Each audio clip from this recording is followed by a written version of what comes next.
अगर आपको पहले से ये पता हो कि किसी सूरत भी मुझे अपनी आवाज़ को बहुत ऊंचा नहीं करना, जहाँ सामने बैठे बात हो रही है तो जो आवाज़ की जो टोन है, पिच है, जो लेवल है, वो उसके मुताबिक रखना है ताकि दूसरे को सुनाई भी दे और दूसरे को बुरा भी ना लगे। वो आवाज़ इतनी कम नहीं होनी चाहिए कि दूसरे को समझ में ना आए और इतनी ज़्यादा नहीं होनी चाहिए कि उसे लगे कि आप उसे डरा रहे हैं। तो स्ट्रक्चर तो होता है ना हर चीज़ का,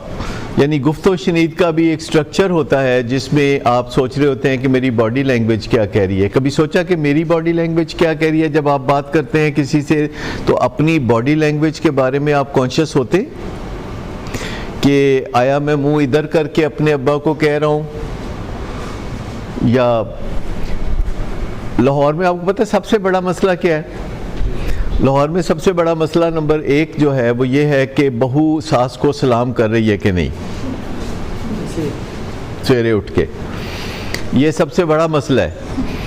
और जब बहू को कहा जाता है कि सुबह उठ कर सास को सलाम किया करो, तो वो पता है क्या करती है कि सास इधर है तो वो इधर मुँह करके अस्सलाम तो वो इस तरह करके सलाम कर भी रही है ताकि मैं रजिस्टर करा दूं कि मैंने सलाम किया है, लेकिन वो अनॉय कर रही है।